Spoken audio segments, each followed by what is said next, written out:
우리 존경하는 우리 귀한 목사님, 또 우리 귀한 장로님들, 또 우리 권사님, 또 귀한 성도님들, 부족한 자가 이 밤에 또 은혜를 사모해 나온 여러분들에게 말씀을 나누게 되는데, 종의 부족한 모습은 감추고 복음만 자랑할 수 있는 시간이 되었으면 좋겠습니다. 또 그런 마음으로 올라왔고요.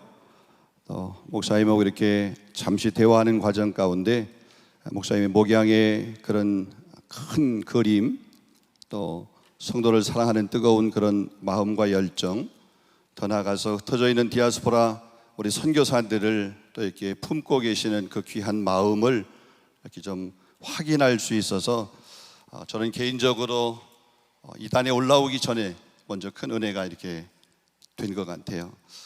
큰 힘이 되고 격려가 되고 또 그 마음을 가지고 함께 이렇게 나누는 시간이 될 수 있기를 원합니다.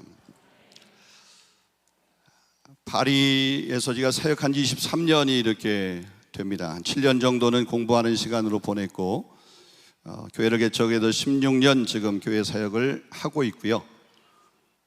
유학생들을 중심으로 해서 원래 저의 개인적인 사역이 젊은이들, 청소년들, 또 우리 청년들을, 우리 다음 세대를 이렇게 세우는 사역들을 주로 많이 했었기 때문에, 또 계속해서 우리 한국교회의 다음 세대를 위한 사역을 어떻게 할까, 이런 것들이 저에게는 늘 목회적인 고민이었고, 그래서 건강한 교육을 바탕으로 한 교회를 세워가기 위해서 좀 더 저 개인적인 배움의 시간이 필요하다 생각을 해서 유학을 결심을 하고 새천년 2000년에 프랑스에 유학을 시작을 했습니다.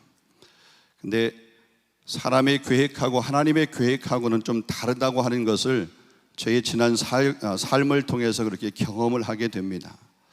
제가 계획했던 모습과는 다르게 하나님께서는 새로운 길을 준비하셨고 예비하셨고, 그래서 한 5, 6년, 7, 8년 정도 계획했던 일정들이 지금은 그거의 3배가 지나는 시간을 거기에서 머물고 있고, 언제 다시 돌아올지는 기약은 없습니다. 주님이 허락하시면 오겠지만 아직은 그 마음이 없는 것을 보면, 제 마음 가운데 그런 마음 결정들을 못하는 거 보면 주님이 아직 저를 그곳에 머물라고 하시는 것 같습니다.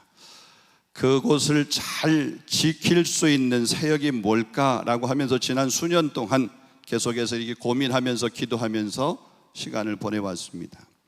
그러다 개인적으로 제가 젊은이들, 청년들, 청소년들, 다음 세대에서 관심을 많이 있기 때문에 유럽에 있는 디아스포라 교회의 젊은이들, 청년들을 어떻게 하면 복음으로 새롭게 리빌딩 할 수 있을까, 이런 관심들이 있었고, 그런 사역 가운데 유럽에도 역시 있지만 5대양 6대주의 코스타라고 하는 그런 귀한 사역, 우리 선배 목사님들께서 우리 전 세계에 흩어져 있는 유학생들을 중심으로 해서 귀한 사역을 하는 코스타 사역이 있는데, 그 코스타 사역하고 동일한 아이덴티티를 가지고 있는 유럽에만 있는 그런 젊은 유학생들을 위한 사역, 코스테, 마지막 E가 인 유럽, 그래서 코스테의 사역을 지금까지 이렇게 계속 섬겨오고 있고 그 일을 하고 있습니다.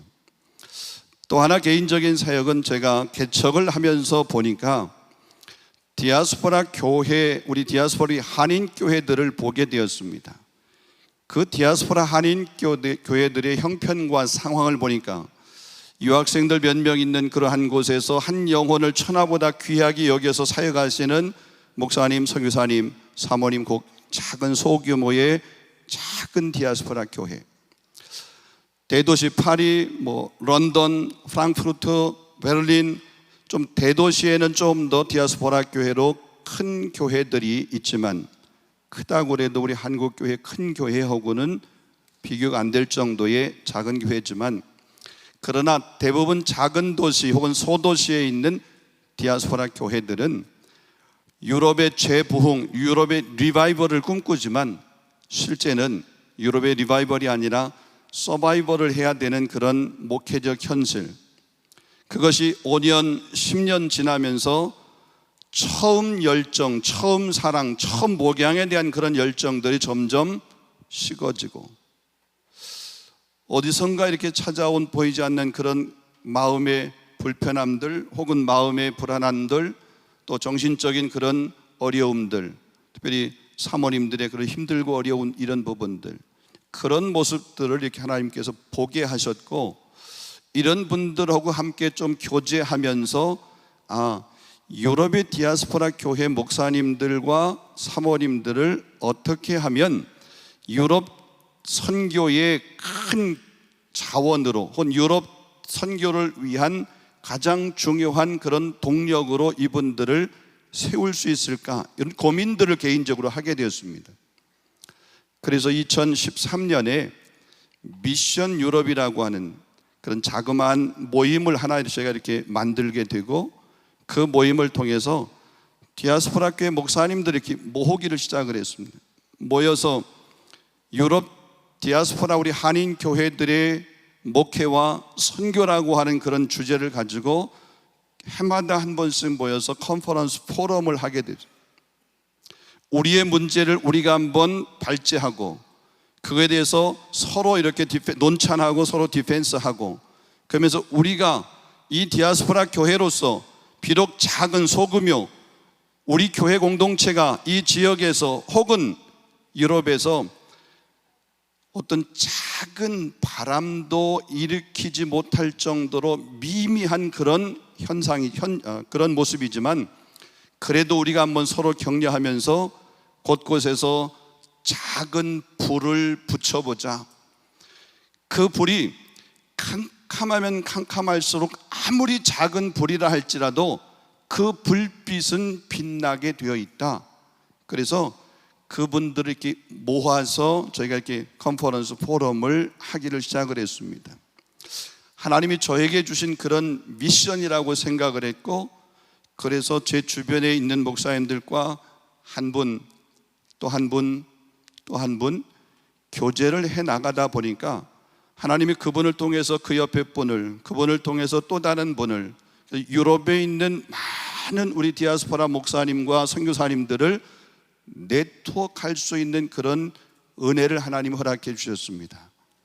지금도 코로나 기간 동안 2년 동안 2번에 걸쳐서만 못했고, 해마다 한 번씩 그런 컨퍼런스를 통해서 유럽 디아스포라 교회, 우리 한인 교회의 목회, 선교, 다음 세대, 현지 교단과의 어떤 협력적인 관계를 이루어갈 것인가, 그런 교단 협력, 현지 교단과의 교단 협력 관계, 더 나아가서 유럽이 점점 모슬렘화 된다라고 그러는데, 그 이슬람 선교에 대한, 유럽에 있는 이슬람 선교를 우리가 디아스포라 교회가 어떻게 할 수 있을까, 이런 부분들을 서로 개인이 하나님께로부터 받은 그런 은사들을 서로 네트워크할 수 있는, 전문 분야들끼리 같이 서로 이렇게 좀 연구할 수 있는, 혹은 같이 고민할 수 있는, 또 같이 나눌 수 있는, 혹은 함께 울 수 있는 이런 모임들을 계속해서 지금 해오고 있습니다.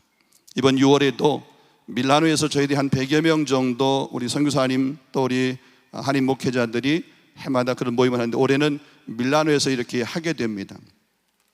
제가 목사님과 잠깐 교제하면서 우리 목사님께서도 한번 내년에는 한번 이 유럽에 우리 디아스포라 교회, 한인 교회 목사님들을, 선교사님들 한번 좀 격려하고, 혹은 또 목사님이 가지고 계신 그런 목회적 역량과 그 말씀을 통해서 유럽에 있는 우리 목사님과 선교사님들을 한번 말씀으로 세워주는 그런 시간들을 좀 가지셨으면 좋겠습니다 하고 간청을 한번 드렸습니다.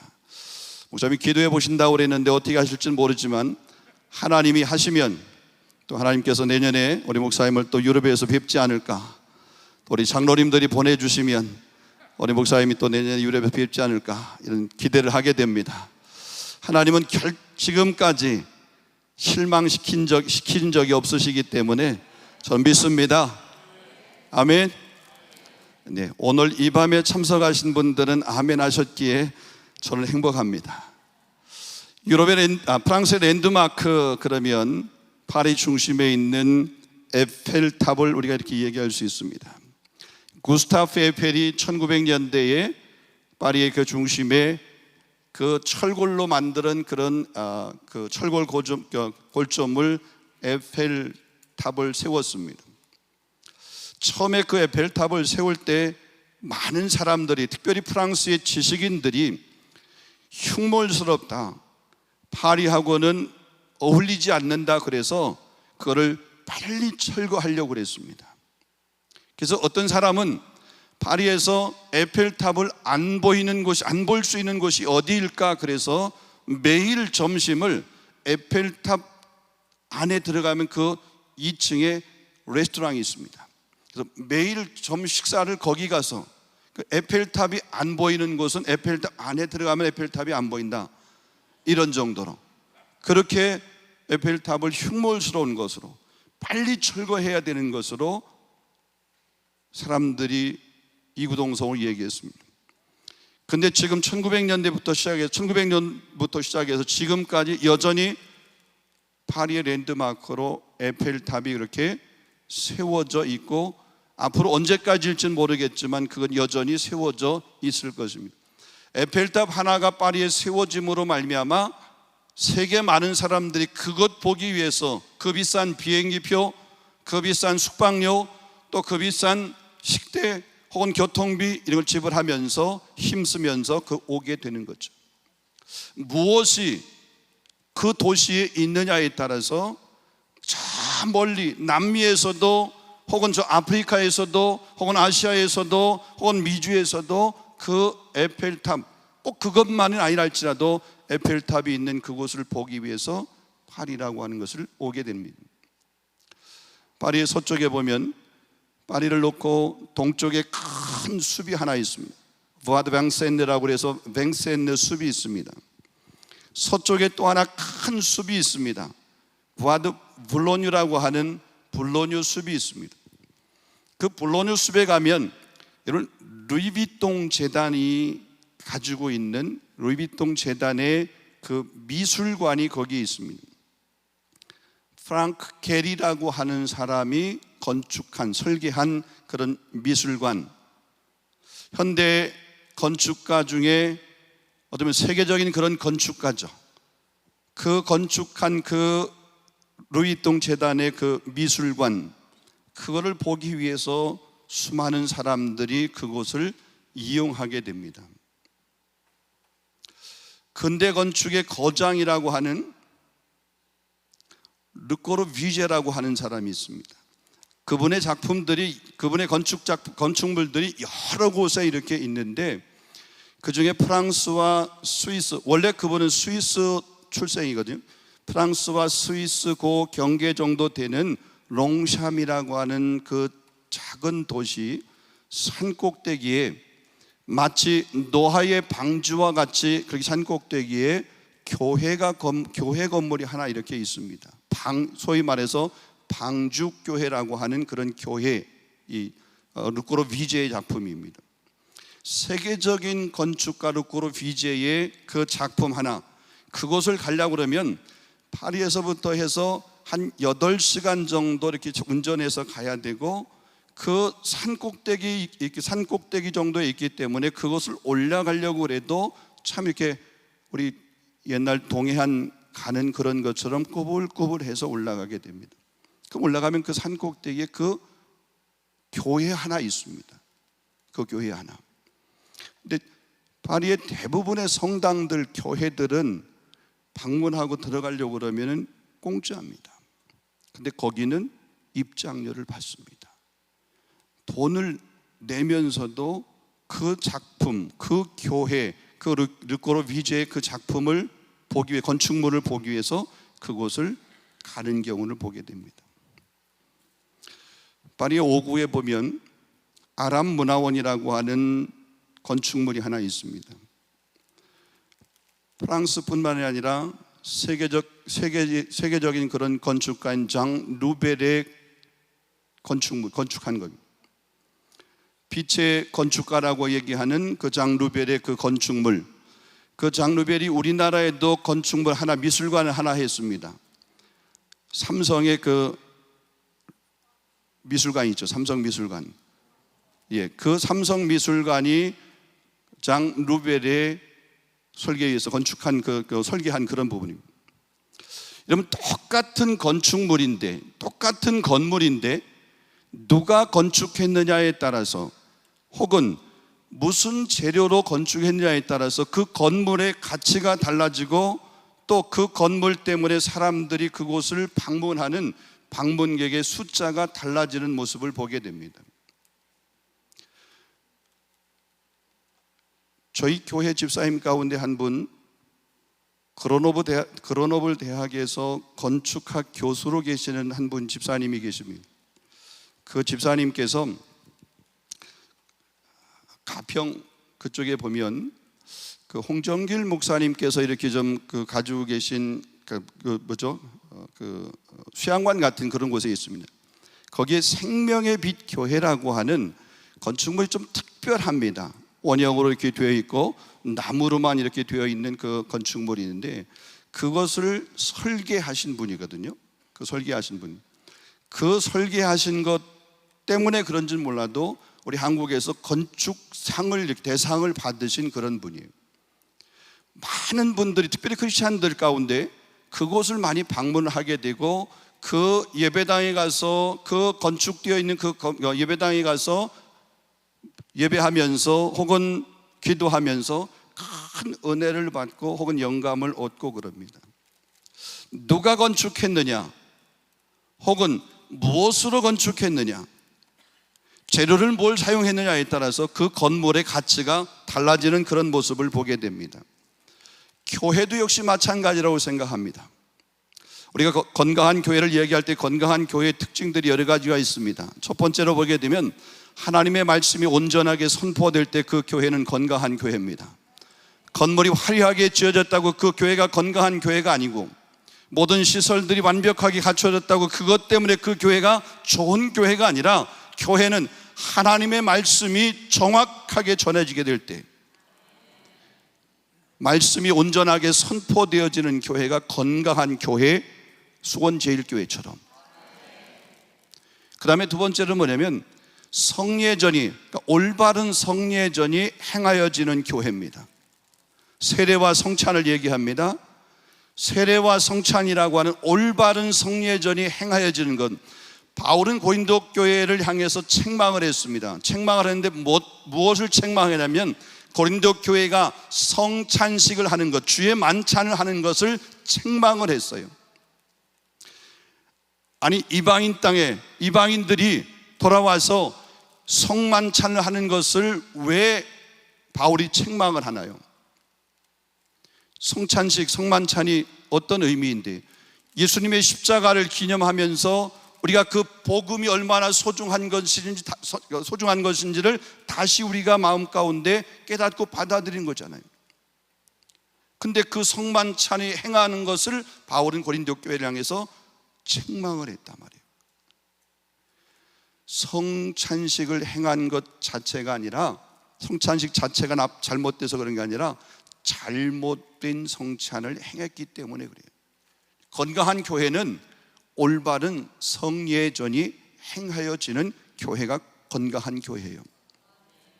그렇듯이 교회라고 하는 그런 공동체, 외형적인 건물이 아니라 이 교회의 본질이 무엇인가, 그 본질을 지키고 있는가, 그 본질을 붙들고 있는가, 그 본질이 교회 안에서 계속해서 역동적으로 생명력 있게 움직이고 있는가,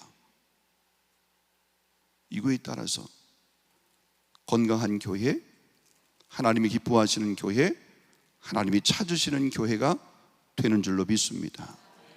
근데 사실 우리가 잘 아는 것처럼 교회는 건물이 아니잖아요. 건물은 예배당입니다. 예배당.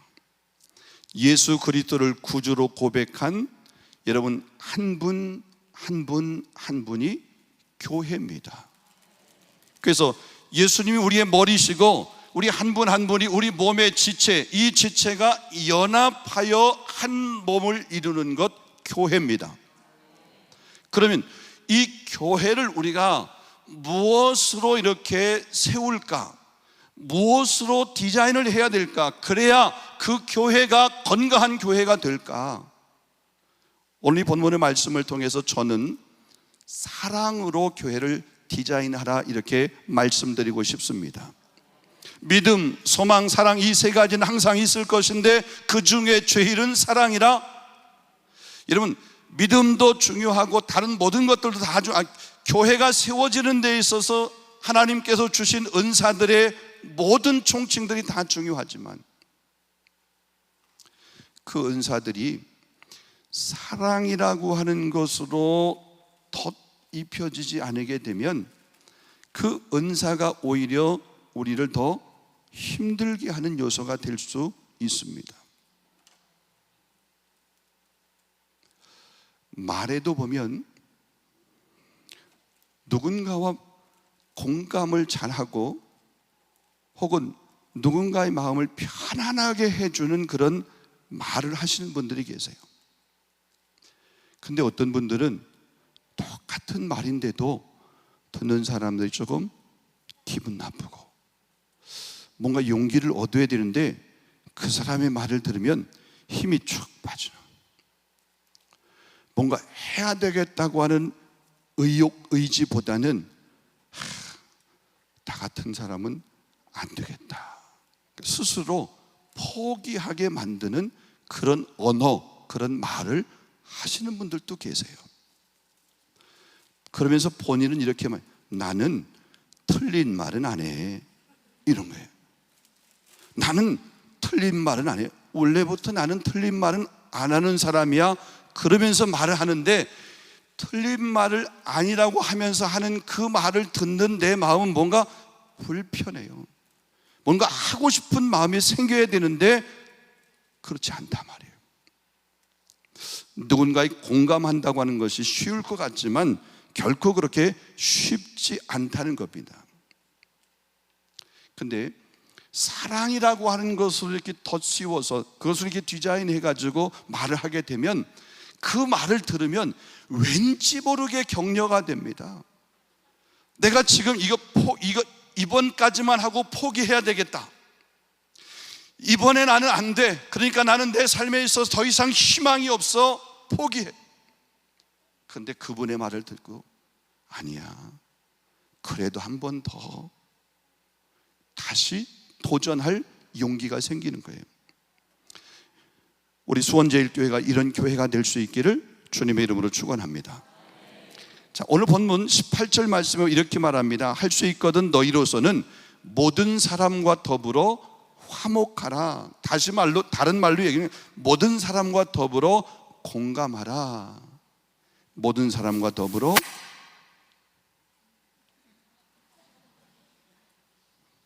사랑하라.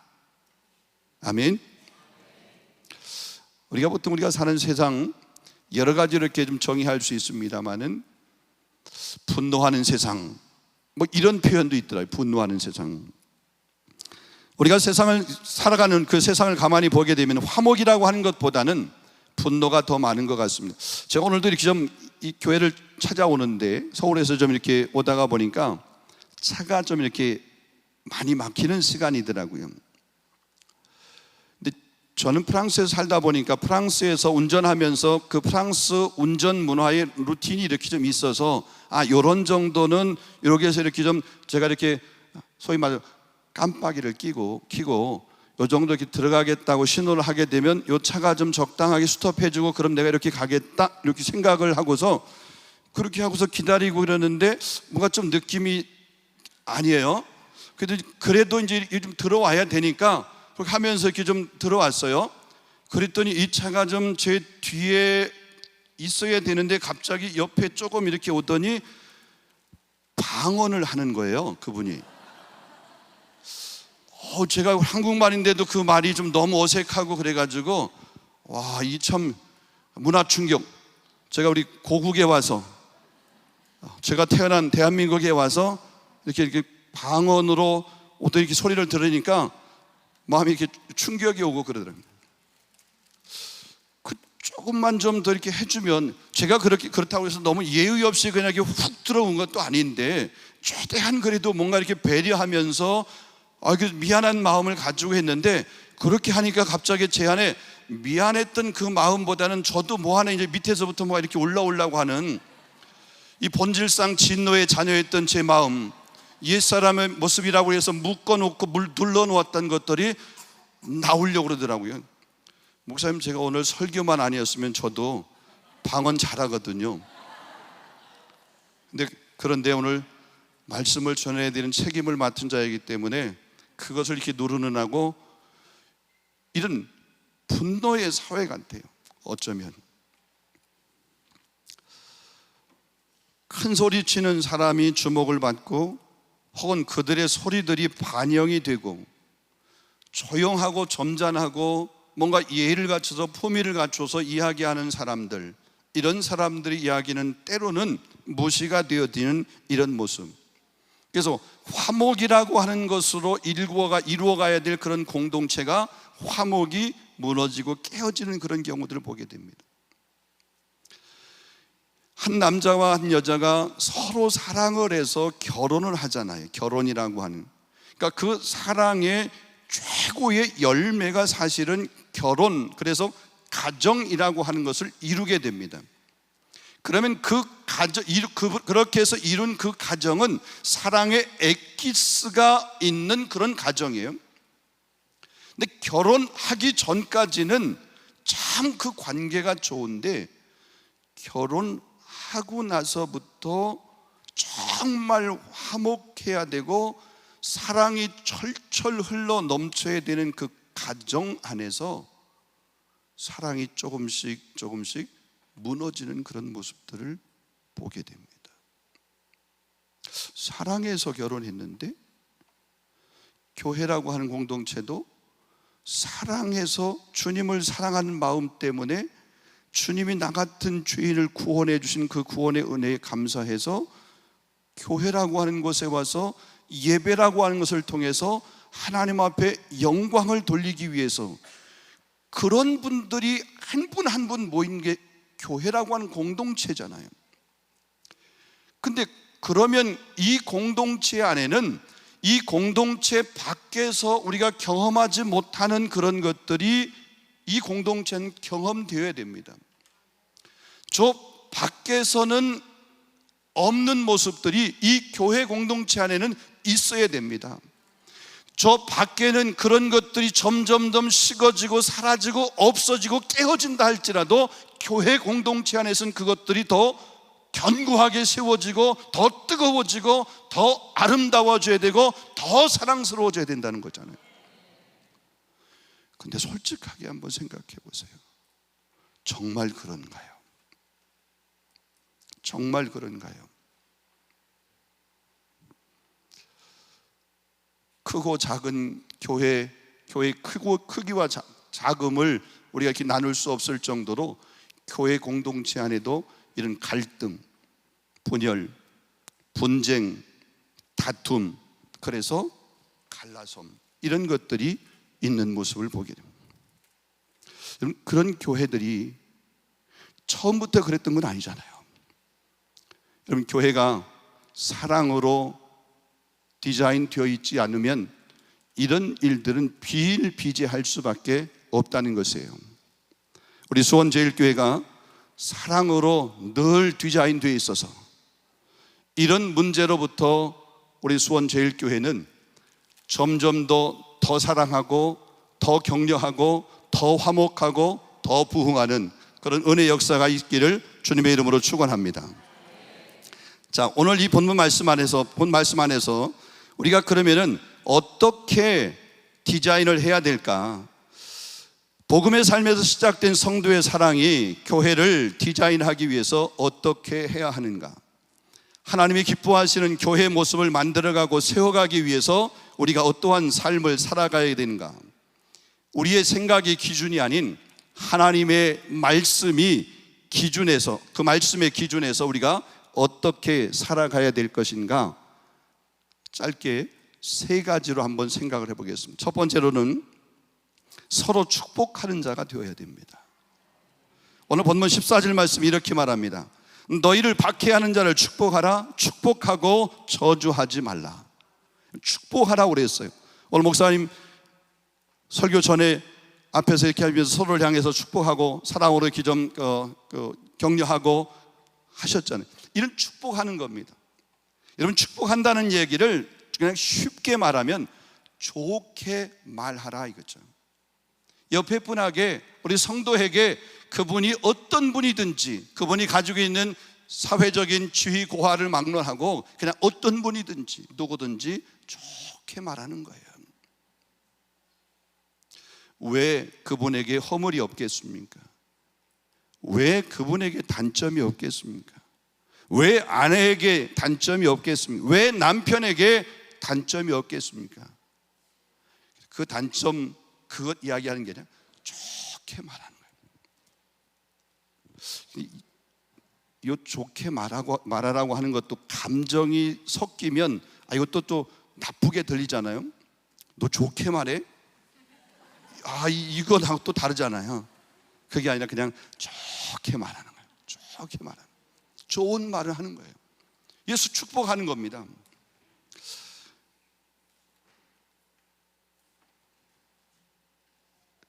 디아스포라 교회에서 우리 유학생들에게 사역을 하다 보니까 보통 9월에 학기가 시작을 합니다.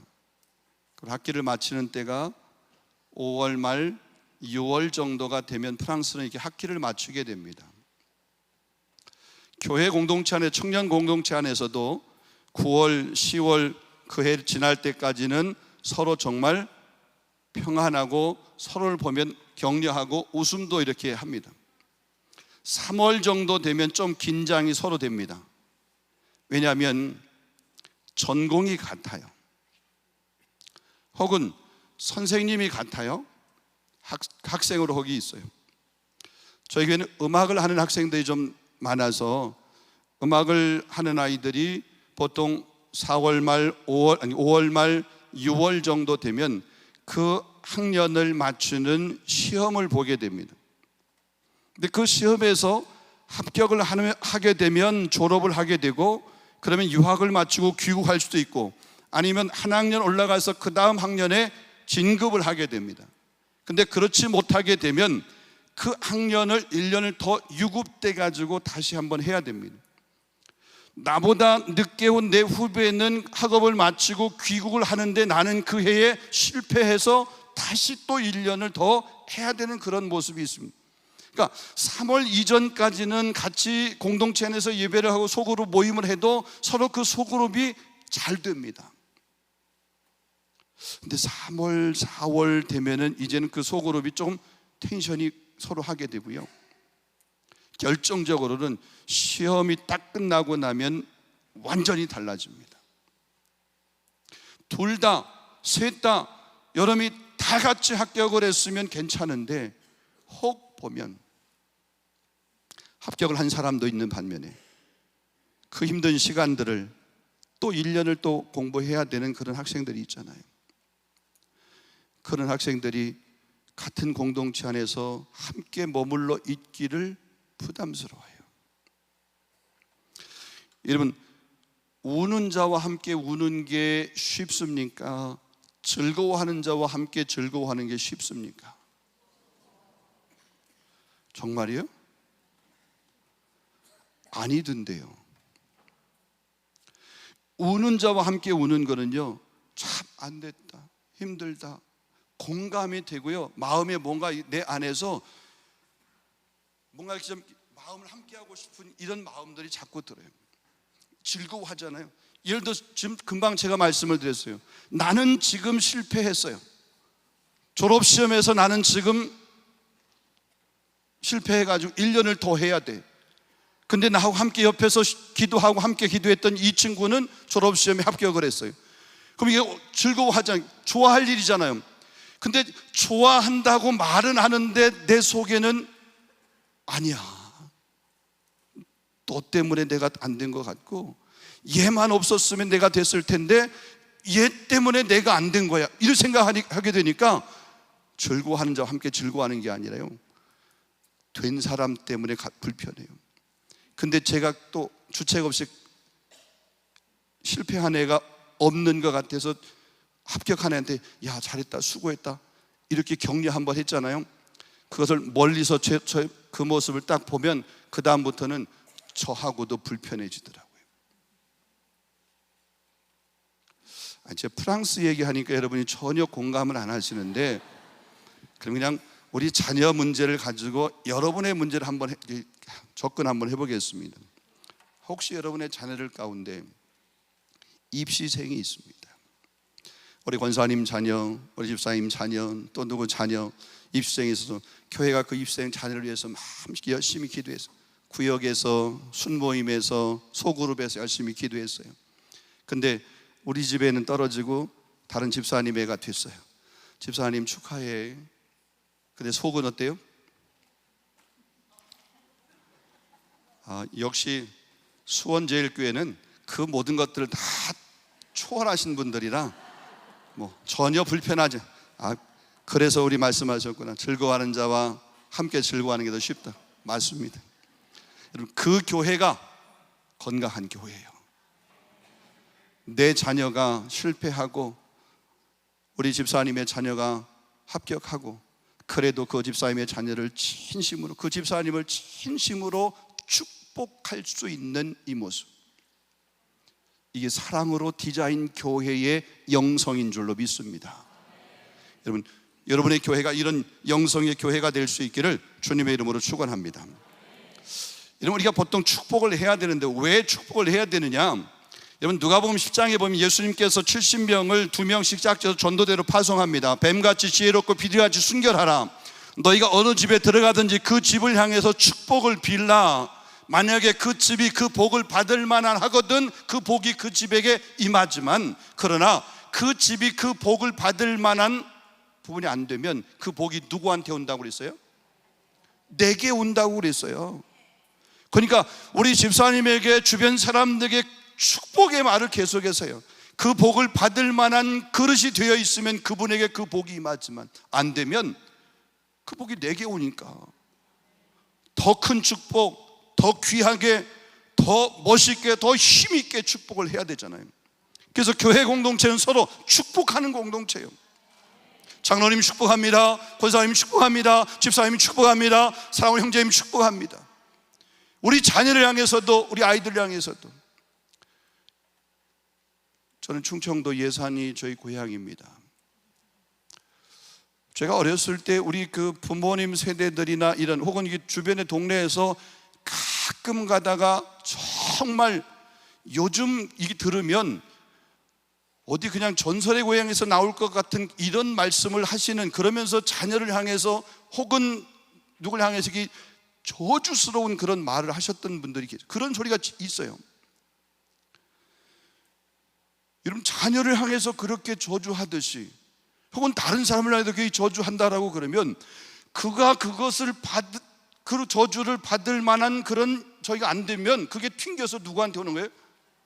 내게 오는 거잖아요. 요즘 아이들 표현에게는 뭐라고 하면 반사 이거잖아요. 그냥 반사하는 거예요. 그 반사하기에는 누구한테 오는 거예요? 그 말을 한 내게 오는 거죠. 그러니까 여러분, 축복을 더 많이 해요. 축복을 더 많이 해요. 말씀으로 축복하는 거예요. 말씀으로. 그럴 때 말씀은 살았고 운동력이 있어 좌우에 어떤 날챈 것보다 더 예리하다고 있습니다. 말씀은, 그 말씀 자체가 생명이 있습니다. 그러기에 그 말씀이 선포될 때, 그 말씀이 전파될 때, 그 생명 있는 말씀이 전파되는 그 말씀을 통해서 역사가 일어나게 됩니다. 그 말씀이 선포되는 곳에 병든 자가 일어났습니다. 말씀이 선포될 때 죽은 자가 살아났습니다. 문제로 힘들어하는 사람이 그 말씀이 선포될 때, 그 말씀을 아멘 받았을 때 그 말씀대로 되는 역사가 일어났잖아요. 우리가 말씀으로 축복할 때, 축복하는 그 말씀이 그 사람의 그대로 이루어지고, 혹 그게 그분에게 이루어지지 않게 되면 내게 오게 되니까 내가 축복하고 내가 복을 받는 거잖아요. 이런 영적 원리의 주인공이 될 수 있기를 주님의 이름으로 축원합니다. 자, 두 번째입니다. 두 번째는 공동체 식구들의 고난에 동참하는 삶을 살라. 자, 본문 15절입니다. 즐거워하는 자와 함께 즐거워하고 우는 자와 함께 울라. 18절 말씀이 이렇게 말합니다. 할 수 있거든 너희로서는 모든 사람과 더불어 화목하라. 화목하라. 공동체 안에서 모든 사람과 더불어 화목하라. 특별히 힘들고 어려운 사람들, 고난당한 사람들의 친구가 되어주는 것. 주님이 우리를 친구라고 그랬어요. 주님이 우리를 친구라고 그랬어요. 우리가 주님을 대신해서 주님의 대행자로 고난당한 사람, 힘든 사람, 어려운 사람들을 찾아가서 옆에서 그냥 손 한번 잡아주고, 때는 따뜻하게 한번 이렇게 포옹 한번 해주고, 철푸덕 주저앉아 있으면 어미의 심정을 가지고 그를 한번 이렇게 일으켜 세워주게 되면 스스로는 일어날 힘이 없었던 그가 일어나게 되는, 그게 주님이 하신 사역이잖아요. 주님으로부터 부름받았던, 주님으로부터 선택돼서 주님의 대사로 부름받았던 사람들이 한 사역이잖아요. 우리도 역시 주님으로부터 부름받은 백성입니다. 누군가에게 그 일을, 그 사역을 우리가 해야 된다는 거죠. 화목은 함께 하는 데 있습니다. 슬픔을 함께 하며 함께 우는 것, 영적이고 윤리적인 소양이 있는 그리스도인, 이런 사람들이 할 수 있습니다. 영적인 일이에요. 이건 영적인 능력이 있는 사람이 이 일을 할 수 있는 거죠. 또 영적인 능력이 있을 때 하면서도 시험이 안 들어요. 여러분, 하고 시험 들면 안 하는 것이 낫습니다. 그렇잖아요. 하고 시험 들면 안 하는 게 나아요. 헌금하고 시험 들었다, 헌금 안 하는 게 낫지. 왜 시험 들어요? 전도하고서 시험 드는 분도 계시더라고요. 그럼 전도 안 하는 게 나아. 아니, 전도는 주님의 명령이에요. 마땅히 해야 될 사명이에요. 근데 전도하고 나서, 전도하면서 시험 들어요. 왜냐하면 세상의 사람들이, 마귀의 권세 앞에 잡혀있던 사람들이 내가 전한다고 해서 쉽게 그 복음을 받아들이니 아니잖아요.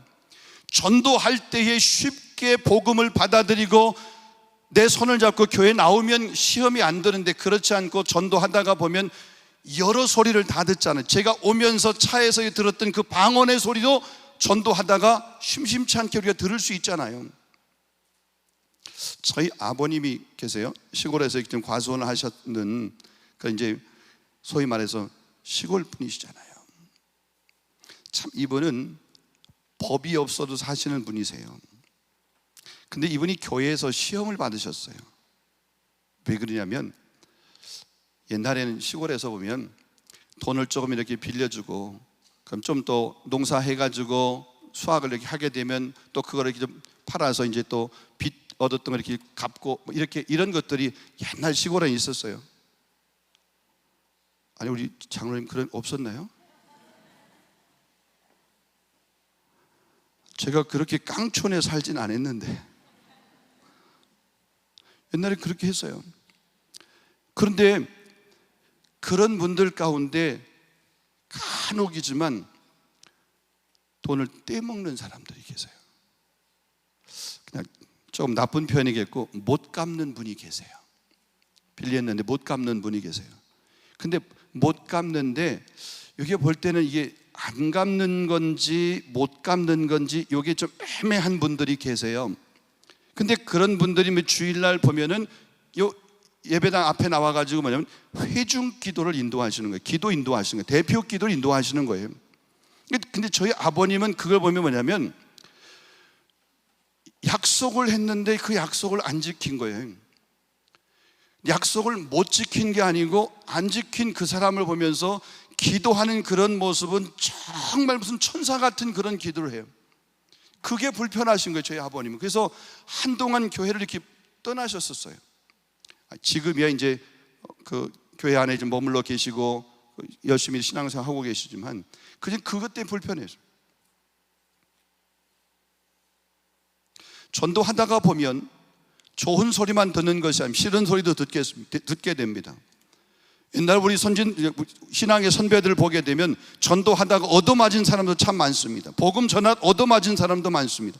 복음을 전하는데 똥바가지로 해가지고 이렇게 당했던 사람들도, 그런 목사님들도, 그런 선교사님들도 많이 계십니다. 그럼에도 불구하고 그리고 우리가 때로는 박해받는 사람, 고난받는 사람과 함께하는 것, 바울의 그 삶을 가만히 한번 보시면 바울은 고난받는 그런 일을 즐거워했습니다. 그리스도 안에서 새 사람의 옷을 입었기 때문입니다. 고린도후서 11장 24절에 27절을 보게 되면 유대인에게 40에 하나 감한매를 5번 맞았고 3번은 태장으로 맞고 1번은 돌로 맞고 3번은 파선하고 1주야를 깊은 바다에 지냈으며 여러 번 여행하면서 강의 위협, 강도의 위협, 동족의 위험, 이방인의 위협, 신의 위협, 광야의 위험, 바다의 위험, 거짓 형제 중에 위험을 당하고 또 수고하며 애쓰고 여러 번 자지 못하고 줄이고 목마르고 춥고 배고팠다 그랬어요. 바울이 복음을 전하면서 가는 곳곳마다 그 복음 때문에 환영받고 인정받은 것이 아니라 그 복음을 전하면서 이런 고통, 이런 어려움, 이런 밖에 이런 수고를 했단 말이에요. 그럼 한번 여러분이 여쭤보겠습니다. 혹시 여러분은 여러분의 안에 계신 예수 그리스도, 여러분을 변화시킨 예수 그리스도, 여러분의 시민권을, 이 땅의 시민권이 아닌 저 하나님 나라의 시민권으로 그렇게 우리에게 보여주신 우리의 왕 같은 하나님 예수 그리스도, 그분의 그 복음을 가슴에 안고 이 복음을 주변의 사람들에게 전하는데, 바울이 지금 고린도후서 11장에서 당했던 그런 고난 중에, 그런 박해 중에, 그런 핍박 중에 몇 가지를 당해 보셨습니까?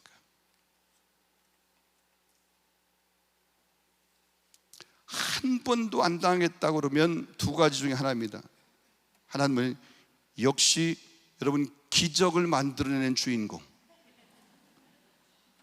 그렇지 않다고 그러면 한 번도 누구에게 전도해보지 못한 사람.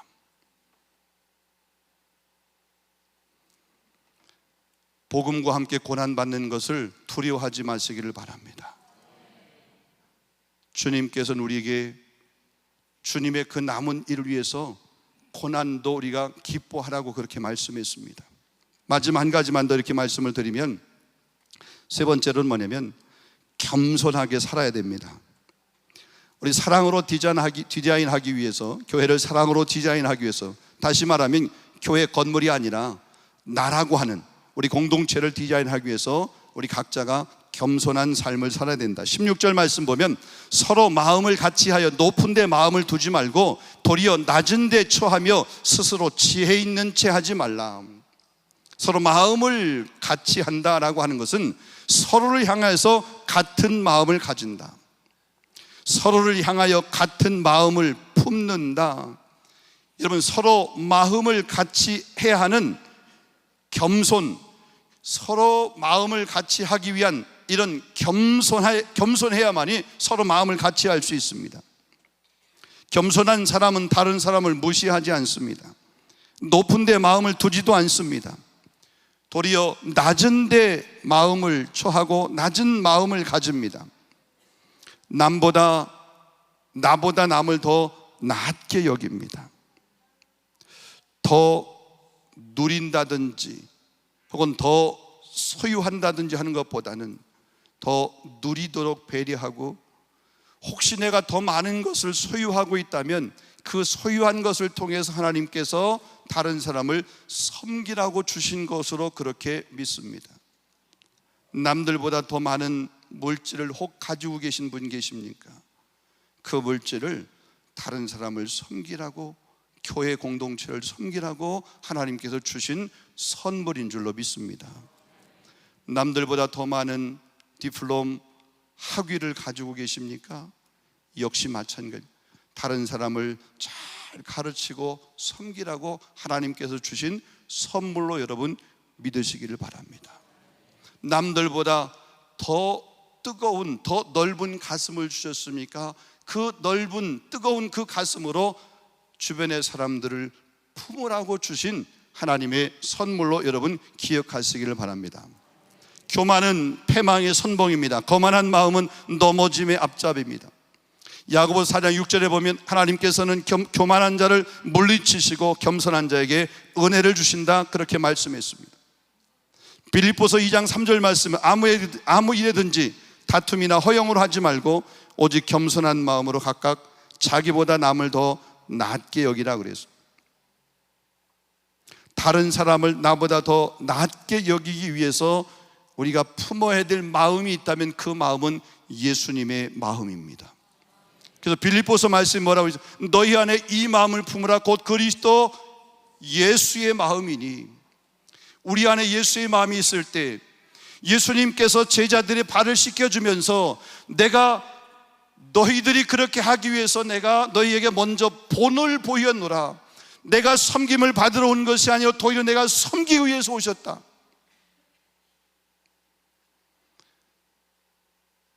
다른 사람을 나보다 더 낮게 여길 수 있는 주님의 마음을 품고 그 말씀대로 겸손한 삶을 살아내는 저와 여러분 될 수 있기를 주님의 이름으로 축원합니다. 여러분, 교회에서 가만히 보면 큰 소리 나는 경우도 있습니다. 싸우는 경우도 있다는 거죠. 근데 한번 가만히 보십시오. 교회가 싸울 때, 분쟁할 때, 큰 소리가 나게 될 때, 야, 우리 더 많이 기도해야 되는데 이것밖에 못해? 우리 더 많이 기도하자, 기도 많이 하자라고 하는 그런 마음에서 싸웁니까? 그것 때문에 싸우는 경우는 없어요. 기도 적게 하려고 싸우지. 교회가 예수님 때문에 싸우나? 여러분, 예수님 때문에 교회는 안 싸워요. 마귀 때문에 성도와 성도와의 관계 가운데 싸우나요? 아니요. 가만히 보면 시기, 질투하는 마음, 나하고 다른 그런 가치관을 가지고 있는 그 모습 때문에 분쟁하고 다투고 그래요. 여러분, 교회가 싸워야 되는 것은 영적인 싸움을 싸워야 됩니다. 성도와 성도와의 싸움은 교회에서는 있어서는 안 돼요. 우리 수원제일교회는 영적인 싸움, 마귀와 싸움, 사단과 싸움, 세상 세속과 싸움, 혹은 세상의 시대 정신이 우리 교회 안에 들어와서 교회의 본질, 그 본질을 무너뜨리거나 빼앗아가지 못하도록 그것을 지키기 위해서, 사수하기 위해서 싸우는 영적 군사들이 될 수 있기를 주님의 이름으로 축원합니다. 우리 수원제일교회가 서로 사랑으로 잘 디자인해서 프랑스 파리 에펠탑, 뉴욕 자유여신상, 아부다비 가면 또 어디에 가면 이렇게 있는 것처럼 수원, 그러면 수원제일교회, 이렇게 여러분 이 도시의 랜드마크의 그런 교회가 돼서 주님이 오시는 그날까지 교회적 사명을 잘 감당하는, 그러기 위해서 교회를 이런 사랑으로 잘 디자인할 수 있는, 이 디자인을 잘해서 그 디자인 잘한 것 때문에 소문난 교회 되어질 수 있기를, 또 계속해서 그 사역들을 감당하는 힘 있는 교회, 생명력 있는 교회가 되어질 수 있기를 주님의 이름으로 축원합니다.